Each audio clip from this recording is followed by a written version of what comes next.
Hey guys, welcome back. I'm August Sandberg, and this is the Quarterdeck Sailing Podcast. And today, Andy Schell and myself will be discussing watch schedules. This episode is an answer to a question that John Leslie asked on the Quarterdeck. The Quarterdeck is 59 North's online home port where we share our sailing knowledge and interact with our fantastic community. Go to quarterdeck.59-north.com to sign up and join us, and you can ask us questions, and you might even get your very own podcasts. Thank you for listening. Thanks for being here, and always remember to hold fast.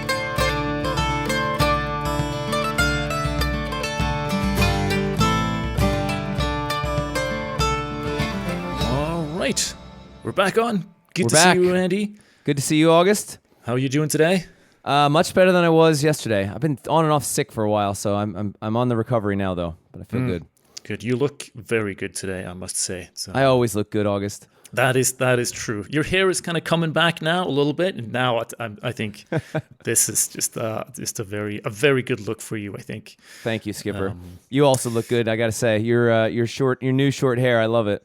Thank you. It kind of looks like I have a very aggressive man bun thing going on here, but it's actually it is a plant in the background. But yeah, it looks. You're making me laugh from coughing. Yeah, I didn't notice that, but yeah, you're sitting in the perfect spot that you have a plant man bun right over your head. That's right. Maybe I didn't notice it because I just thought that was just you. Oh yeah, maybe it suits you.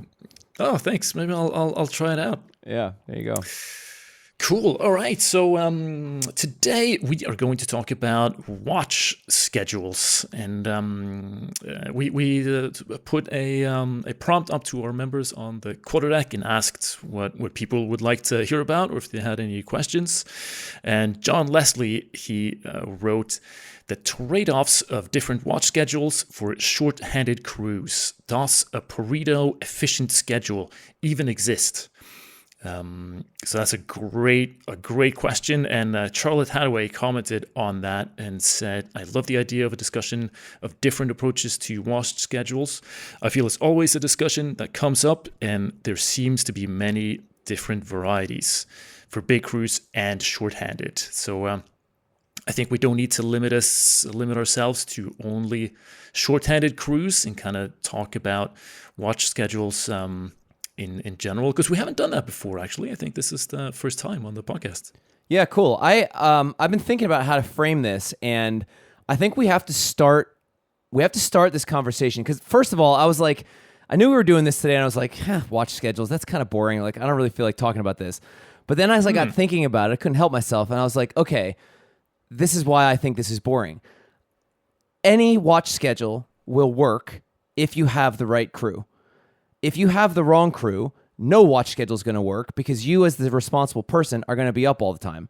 And that's like, I think the key point that has to come out of this, and something that I was talking to Tyler about, actually another Quarterdeck member who's on his way between Hawaii and Japan right now. And he was looking for crew. And it occurred to me that because I told him, I was like, all right, Tyler, like there's two things. You can go with 2 or 3 people if you trust those people to run their watch and let you sleep.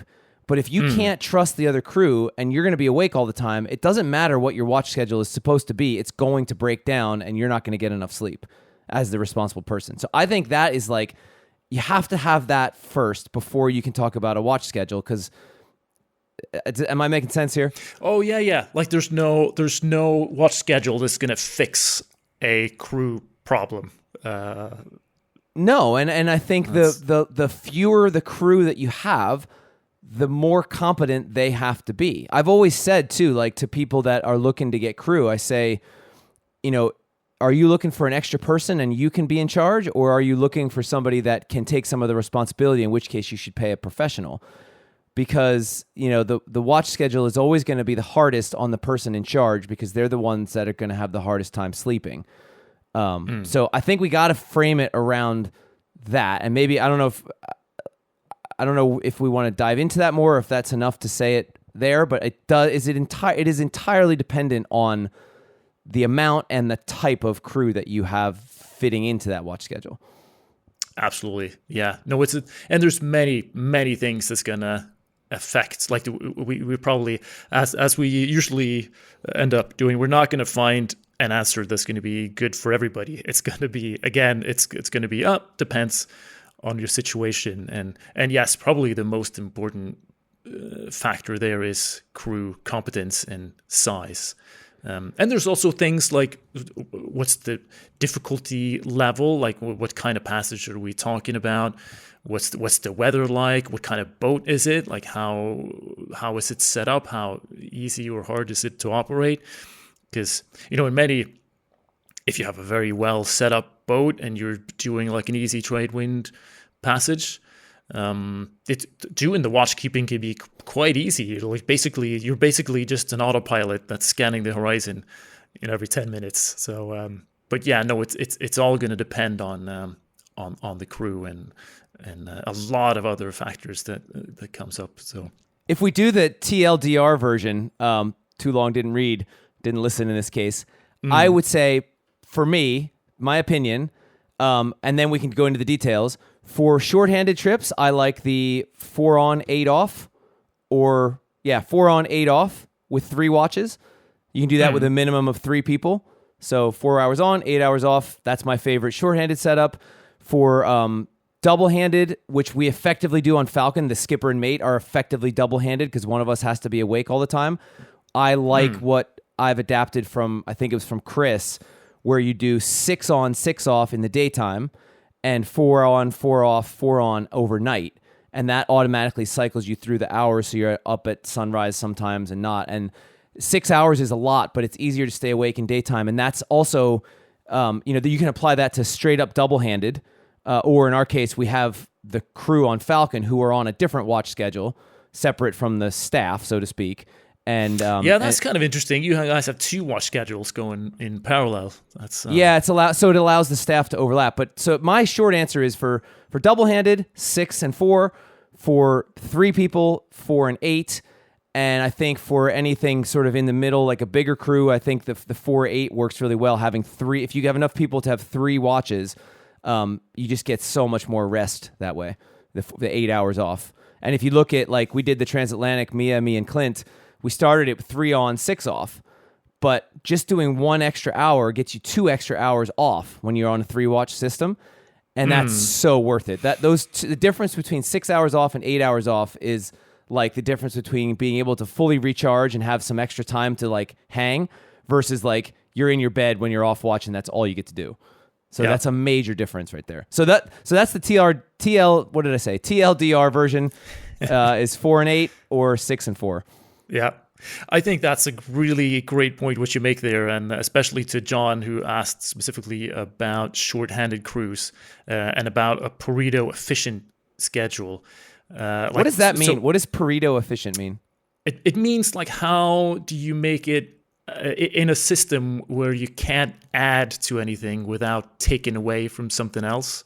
How can you make that most efficient? So you want to have a crew that's operating, keeping the boat safe and being watchful and doing all those things, but you also want them to be well rested.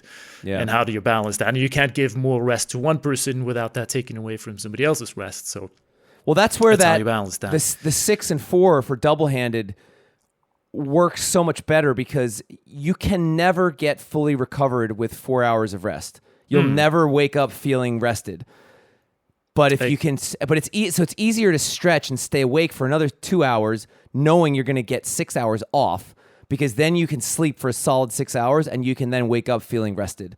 And absolutely, I think that was a big change. Where like back in the day, me and I used to do deliveries. We would just do 4 on, 4 off round the clock, and that's pretty tough because you're just every day you're further reducing or further increasing your sleep deprivation. You're never able to recover. Whereas if you can get a 6 hour chunk in a daytime, you can pretty much at least 90% recover. Yeah.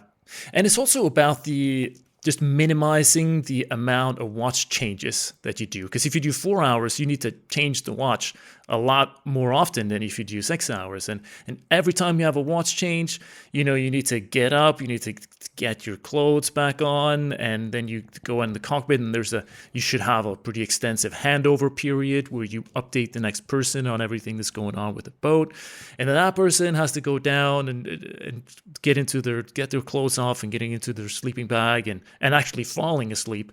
And you lose so much precious time just doing that all over again. So I think if you're working with watch schedules for shorthanded crews, especially, you should be trying to minimize the amount of watch changes you do. This reminds me of like, how do you make the transitions faster in like a triathlon race? Like I remember, I used to be into that when I worked in the Woodwind in Annapolis. I did like 4 or 5 triathlons in one summer, and the very first one I ever did was like a sprint, pretty short distance, and I had not yet learned that you can wear like bungee laces in your shoes so that you don't have to tie your shoes after the bike ride, because the run's the last version. So I was leading the race after the bike leg by quite a big margin. But it was a cold day, and my hands had gotten like chilly on the bike. And when your hands are cold, you can't tying shoelaces is a real challenge. And it took me like 2 minutes or something to put my shoes on. And I got passed on the run because I sat there forever trying to get my shoes on. And if I had just had those bungee laces, it would have taken me 10 seconds, and I probably would have won the race. So the strategy, not just reducing the amount of time that you're transitioning on the watches, but also reducing the time in transition by being efficient with how you dress and undress, or maybe if conditions weren't, just not even dressing and undressing, going to bed in your clothes to get to reduce that on both ends of it. If you've had a difficult watch or whatever, and like there's a whole you can save a lot of time doing that. And then you get into the question of, a lot of single-handed sailors don't drink caffeine because that allows them to fall asleep immediately at every chance they get. So if you've been on watch for 4 hours and had 2 cups of coffee, the likelihood of you being able to fall asleep on your 4 hours off is slim, or you might have to get up to pee a bunch of times. And like I've actually done it both ways, and I can tell you, while coffee is probably the greatest thing about ocean sailing, it definitely is easier to fall asleep if you don't drink caffeine. Like no question, at least for me. Yeah. Yeah, that's good. People are, they get quite dependent on coffee, but then maybe only drink it in the morning so it doesn't mess with your sleep. But now suddenly you're in a world where you have to sleep at all manner of weird times. So that's great advice. Also interesting about sleep. I wear this Oura ring that tracks sleep, and a lot of crew and stuff wear like watches, fitness watches and stuff that track your sleep. Doesn't work offshore. Because one of the things it's sensing is your movement. Well, your boat's always moving even when you're laying still, so it doesn't compute. Like you can't. I've always wondered, like, what's the quality of my sleep offshore versus in a bed at home? Because I often feel like once I get into the routine, I sleep a lot deeper on the boat if everything's good.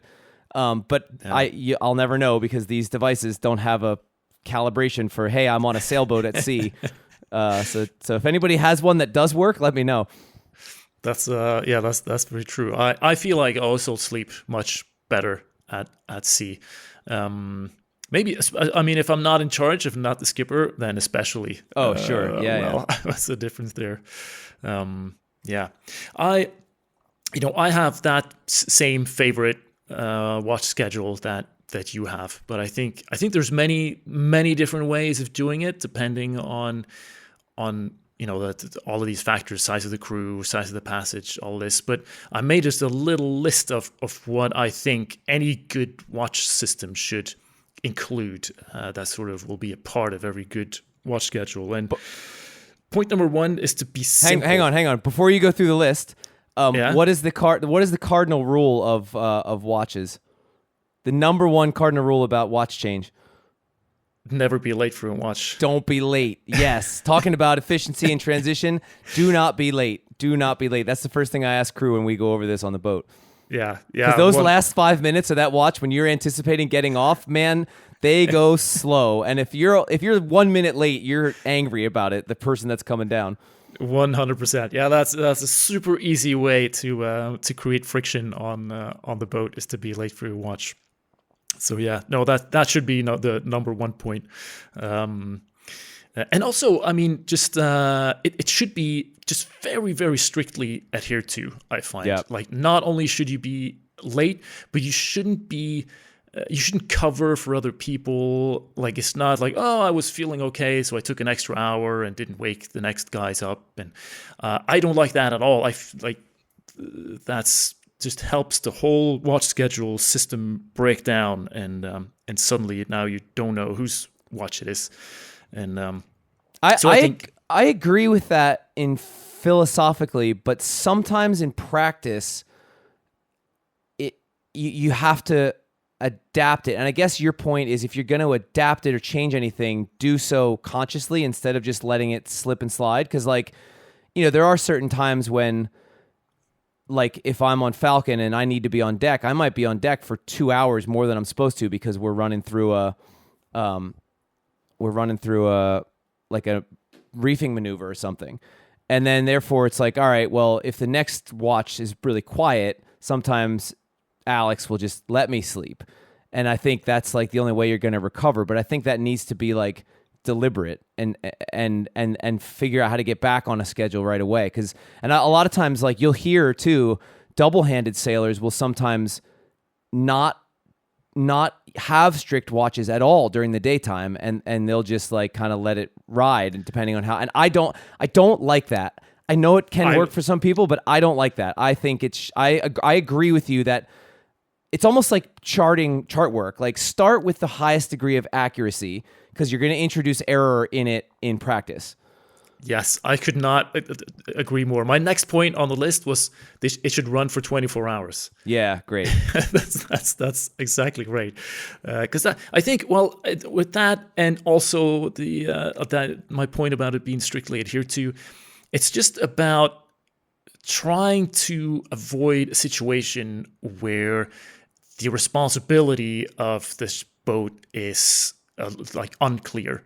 Right. And that is like if you read about shipwrecks and all these stories, I know like we like to do, like in most cases that a kind of uncertain responsibility or a watch change or some information not having been been passed over correctly is a factor in that things have gone wrong. And that is like especially people who don't keep watches during the day, like then the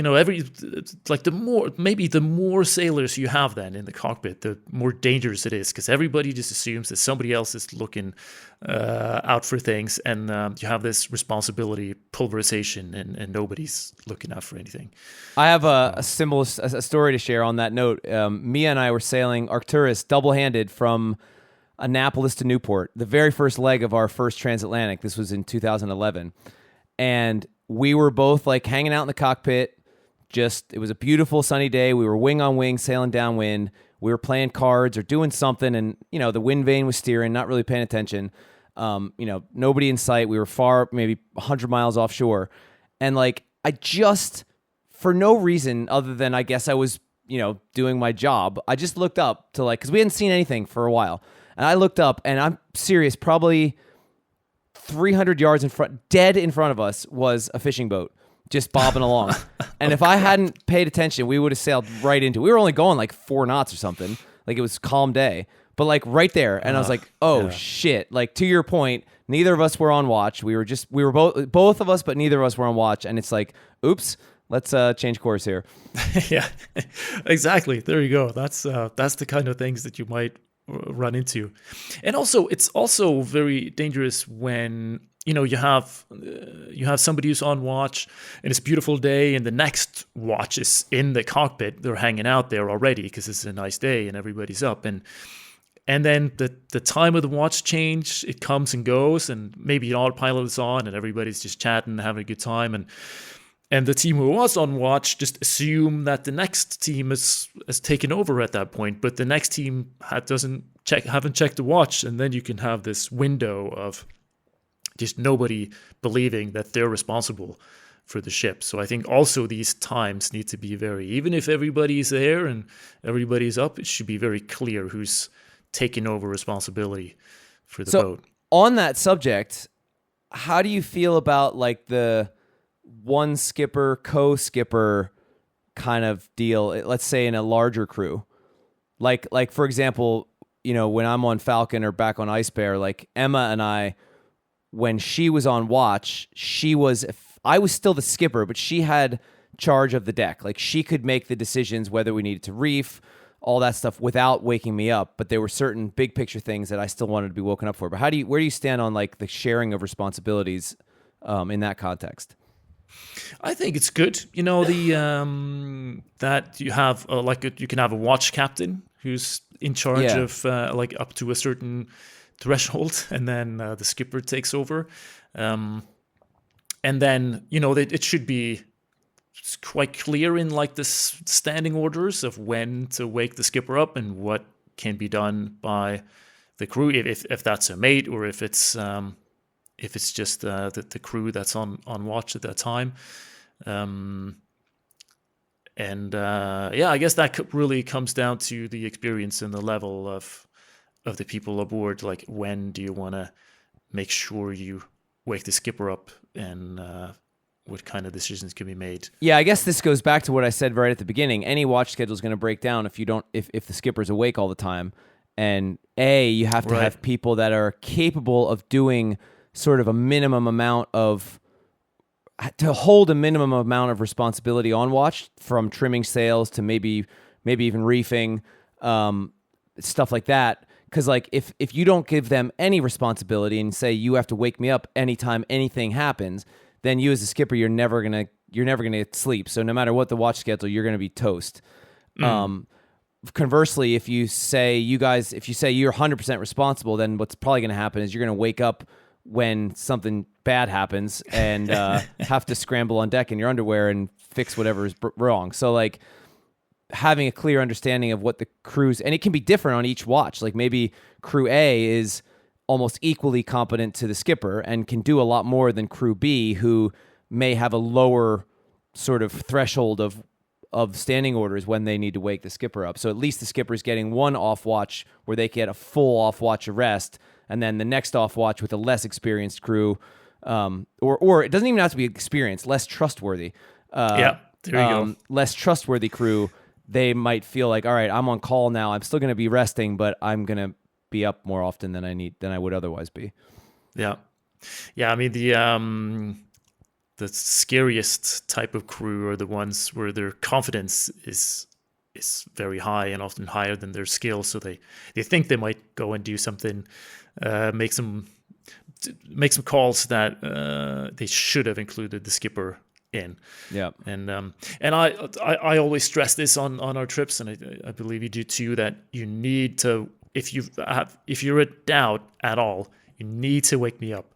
And that sometimes that means I get woken up for things that I might be small, that they probably could have just done by themselves. But if I don't know that they will wake me up for anything, then I'm not going to sleep very well, because I'll be worried about things happening out of my control. So this just occurred to me. I didn't say this in my TLDR thing, but I actually think the very best watch schedule is one in which it allows the skipper to not be on a watch at all.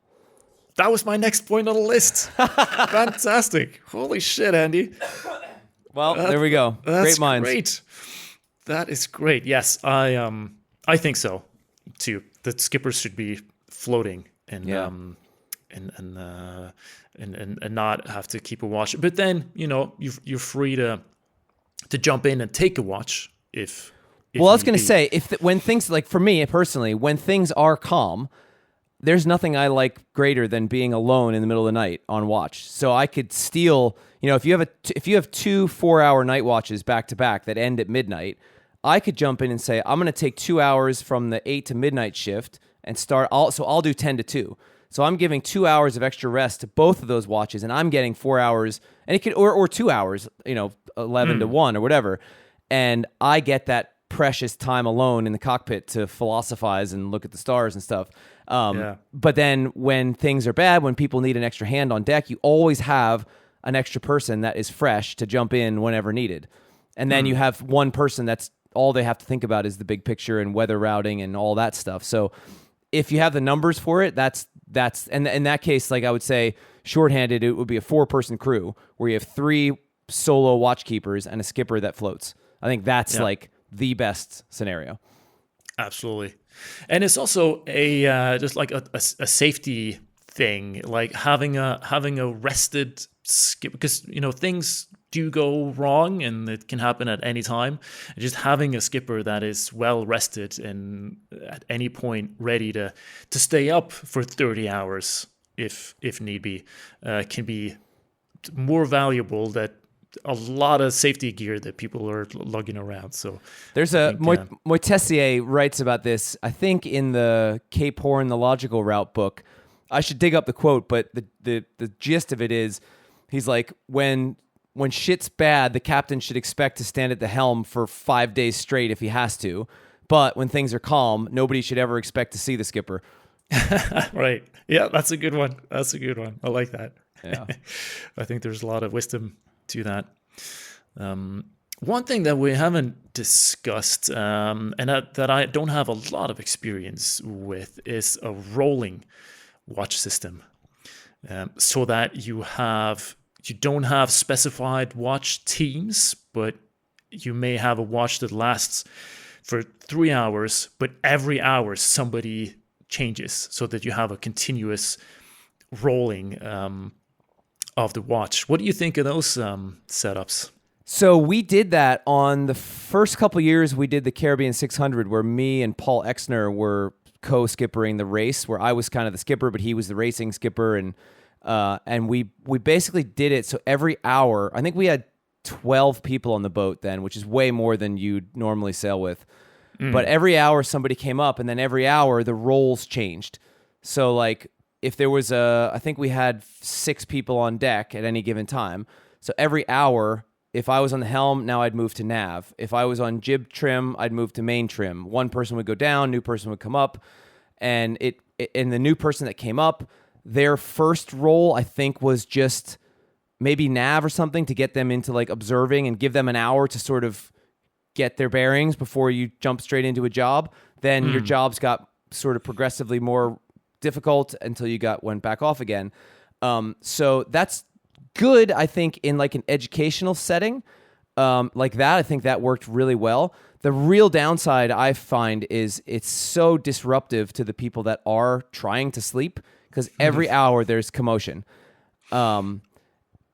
Eventually you just learn to sleep through that and ignore that, but like it's impossible to have. It's never peace and quiet down below. Something is always happening. So I would say, like on net, it's not great, but there are certain specific cases where it can work. I think racing is a good case, just even though it's not educational. I think because racing is so intense that it's hard to do one job for more than an hour, because like you're focused, you just lose your focus. So rotating that around on shorter intervals allows the boat to perform better. Even though I know most race crews don't necessarily do that, I thought it worked pretty well.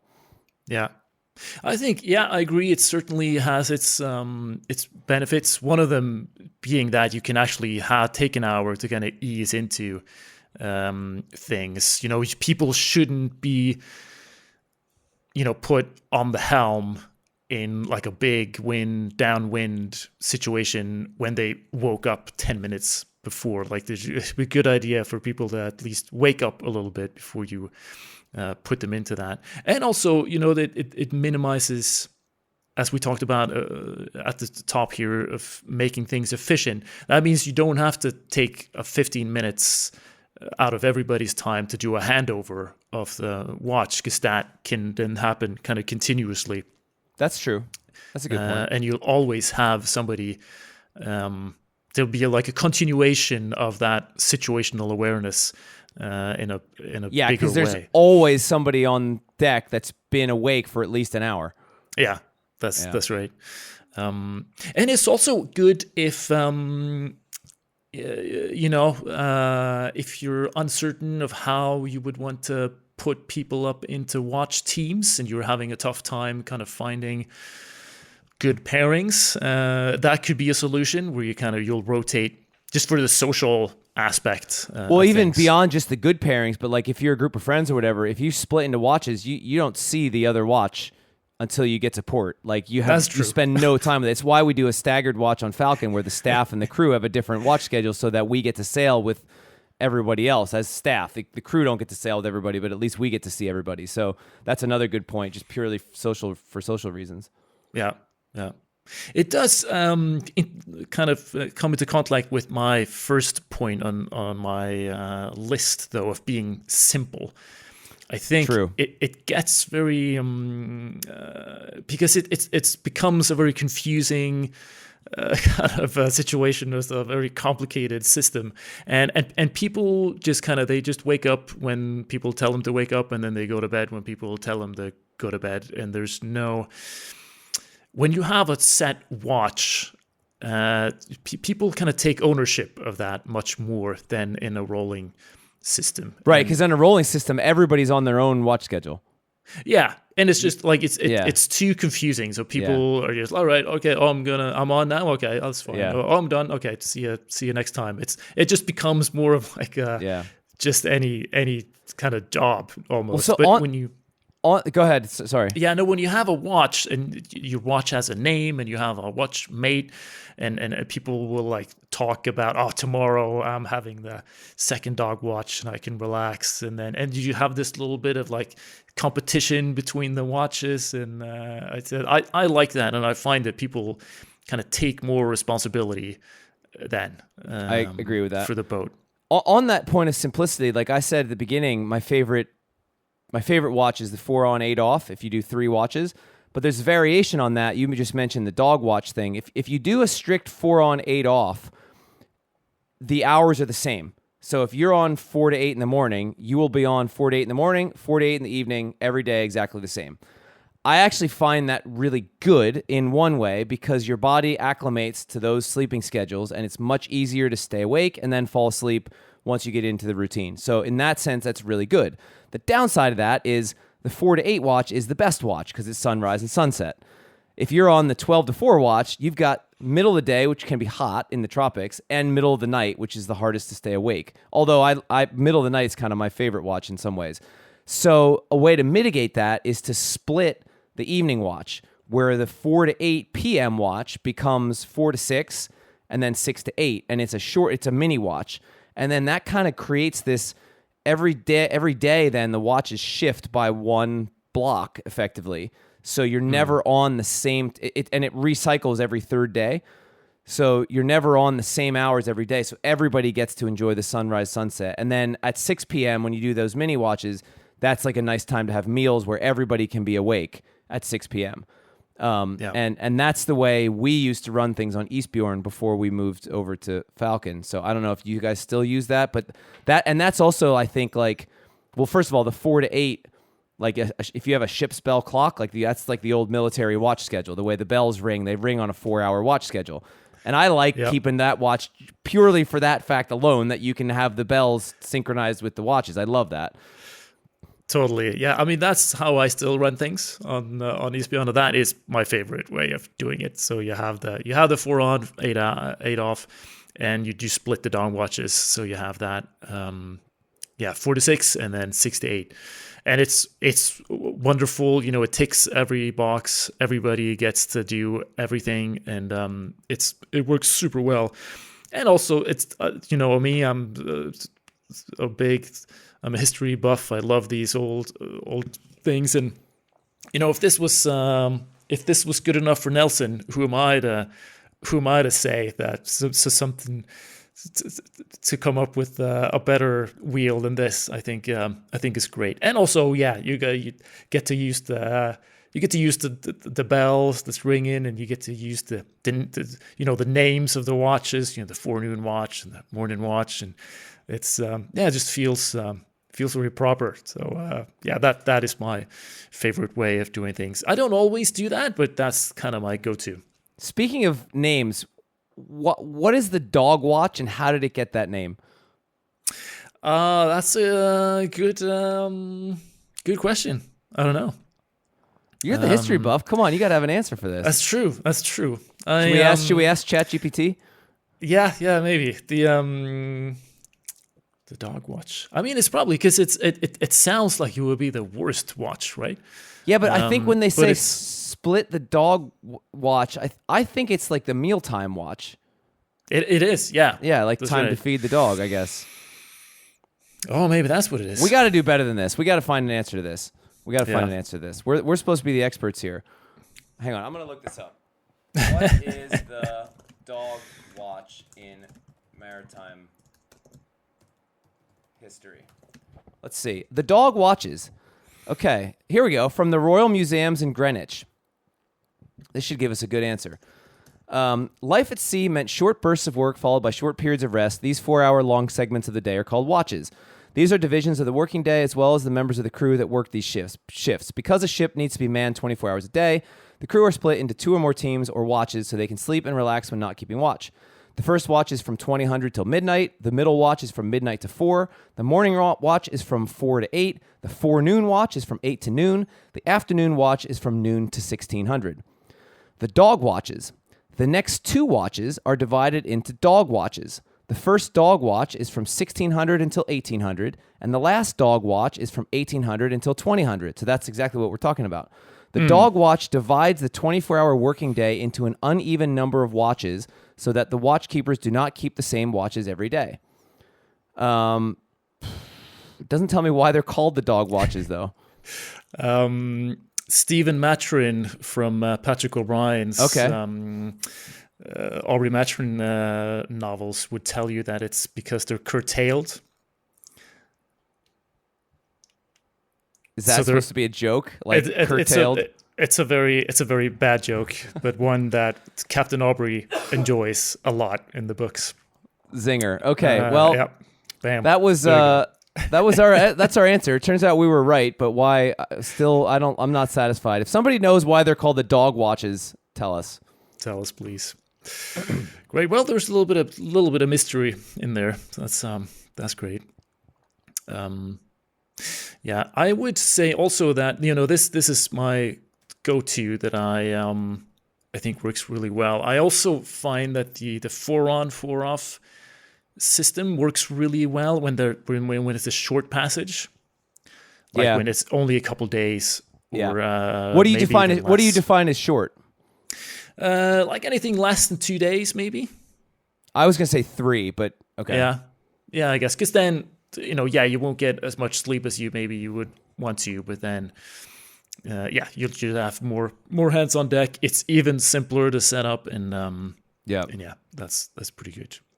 And also on Espion, it's we're 5 crew and 1 skipper, and if the watch schedule is gonna avoid including the skipper, that makes things a lot easier because you can have 3 people on one watch, 2 people on another one, so nobody has to take a solo watch. True. So that's quite nice. I've heard of people too making these like very elaborate watch schedules where people would they might have something like this when it's 4 on 8 off, but then you get, or maybe 4 on 4 off, and then you get every 3rd day completely off. Do you have any experience with that? Well, so I know that we have a bunch of people that work for us now that used to work for Clipper, and the Clipper race, they're sailing with a crew of like 22 people or whatever. So they can much more easily afford to put a couple people just completely out of the watch system. And what they did, every day there was what they called a mother watch, and the mother watch did all the cooking and cleaning at every meal every day. Right. For the entire crew. So it basically, and also if you weren't cooking and cleaning, you were just chilling. So you had a 24-hour period where you were not on deck, but during the day you were the mother watch where you had to provide sustenance and clean up after the crew. So I think that's a very cool system if you have enough people to spare. That is very nice. That is that's true. Although we probably need a more woke word for it. Yeah, maybe it's a little unfashionable to call it the mother watch, but But yeah, I think that's a really good idea. I remember I was reading the Team Spirit book. I forget what the name of the author and the skipper is, but he said that was a great thing for like the morale on the boat. So what you're talking about is like, I think adapting the watches, and like this is a good segue into something we did on the transatlantic, where you have, so we talked about before, the 6 hours on in the daytime, 4, 4, and 4 at night. The point being that 6 hours in the daytime is easier because it's easier to stay awake when it's light out.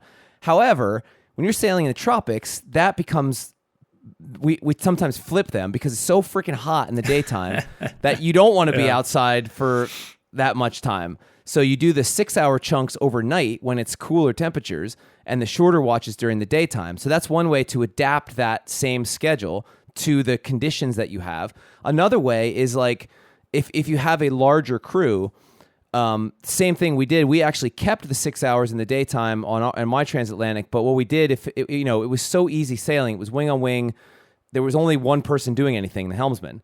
So if we had 4 people in a watch, we let 2 of them just be on standby down below. They had to be awake, but they could play cards or read a book and just stay out of the sun, because there's no shade on Falcon when you're at sea, because we can't do a bimini or something at the helm because of the way the rigging is set up. Yeah. So the only way to get respite from the heat is to be down below. So we would say, all right, well, if you're on watch, we're going to split this 4-person watch into 2-person watches, and you only have to do half of your watch in the cockpit, but you still got to be like ready to go up and do a sail change. You're still on watch, but you're not outside. So so ways to adapt that to the conditions, because like, and the opposite is true. Like, I guess you guys going to Svalbard, you have the opposite thing. You need to keep people warm. Yeah, that's right. And so that's a great idea, putting these little kind of watch systems in the watches themselves, where people will have, and that kind of always happens, right? Okay, you'll steer for 30 minutes and I'll take 30 minutes, and then people kind of alternate roles like that. And sometimes that's even like necessary for other reasons, right? I had people down on the radar, for instance, on Espion in foggy or icy conditions, and so that's nice to get them out of the elements a little bit. And they're still doing their watch duties, like they're still part of their watch job. Absolutely. I was gonna say something else. Now I lost it. Crap. Was it about switching up systems, kind of? Yeah. So okay. Yeah. So like to further give more details on that 4 hours on, 8 hours off watch schedule, it's nice to brief everybody that, like, besides if you're the skipper getting woken up, like usually you have an on watch, they're on like active watch duty. Then the watch that just went off, like, leave them alone. They need to get rest because they just came off watch. So they're like fully off. And then the middle watch that is on deck, that is like the next up in line, on deck as in baseball on deck, like you're next up. Right. Those are the people you wake up first because they've already had 4 hours of rest. So to remember, like when you brief this stuff, like, okay, if you have the luxury of doing 3 watch system, there's always a watch, unless you need all hands on deck, there's always one watch that's like, you leave them alone, they just came off, let them rest. Then there's an active watch, then there's the on-call watch where they can still be asleep, but they're the ones you wake up first. Yeah, that's a really good point. I mean, that would be just add to this. When you get off watch, you might be completely frozen or toasted, depending on the conditions, and you're like getting into your bunk, and then at that point being called up on deck to do something. That's rough. So this also raises the sort of begs the question, like, this is specific to 59 North, I think, and these sort of sail training things. Sometimes it happens that all the things happen on like one watch, and that the other watch, nothing happens, and they don't get any of the things that they came for. So sometimes we'll like deliberately call all hands on deck, even if it's not necessary, to kind of give people what they came for, so to speak. True. And that can be true. Like, same thing, even if you're doing a delivery or whatever, something recreationally, like, I think it's okay as long as you're aware of that, like, need for rest. Like, your number one job when you're not on watch is to rest. But like, sometimes if stuff exciting happens, like one of our standing orders is if you see wildlife, wake everyone up. Like, that's fair enough. Yeah. Like you don't have to stay. You have forced people to stay in their bunk when there's a humpback 100 yards away. That's true. No, you're not allowed. Get down there. Put that eye mask back on. Hey, talking about eye mask, maybe you should have like a system where I was flying with Aeroflot, is that the name? The Russian airline ones, and they give you, it was a long flight, and they give you these the masks, the sleep masks, and they had like you could turn them both ways, and one side said "Let me sleep," and the other said "Wake me for meals." Oh, nice. Oh, That's clever. That's a pretty. Maybe that'll be a good idea for Or to use on the boat. We could just issue everybody Apple Vision Pros, and then they could just like switch the camera on to see whatever the helmsman sees whenever they feel like it, and not get out of their bunk. They wouldn't even need to get on the boat. They could do this at the comfort of their own homes. There you go. That's the next step. Yeah. We should cut that. I don't want people thinking that. It's gonna I'm happen. just kidding. It's gonna happen. Yeah. I mean, we seem to be very much in line on this. So, this is really good. This turned into a much more interesting conversation than I expected. I was like, what the hell how are we gonna talk for an hour about watch systems? But here we are. Oh yeah, easy. Yeah. Yep. Yeah, I think that's pretty much sums it up. I think we both agree on the best watch, right? And then but then you should be prepared to modify that depending on your situation. Yeah, And, cool. Love it. And just to kind of explain this very in great historical detail to people, you'll have the first watch then, which is 8 p.m. to midnight. Then you have the middle watch, which is midnight to 4 a.m. Morning watch is 4 a.m. to 8 a.m. Forenoon watch is from 8 to noon. Afternoon watch, noon to 4 p.m. And then you have first dog watch, which is 2 hours from 4 to 6. And then you have the last dog watch, which is 6 to 8. So there it is. The best watch is the one that's been around for 400 years. Imagine that. People who went to sea when they were 6 years old and spent the majority of their life afloat probably know better than any of us. So there you go. Why change it? Cool. Well, thanks, Skipper. Perfect. This is fun. Thank you, Andy. This is great. Looking See forward you to next week. See you next week. Yep. Hold fast. Hold fast. Thank you very much for listening. If you want to join the Quarterdeck, go to quarterdeck.59-north.com. The Quarterdeck podcast is produced by August Sandberg for 59 North.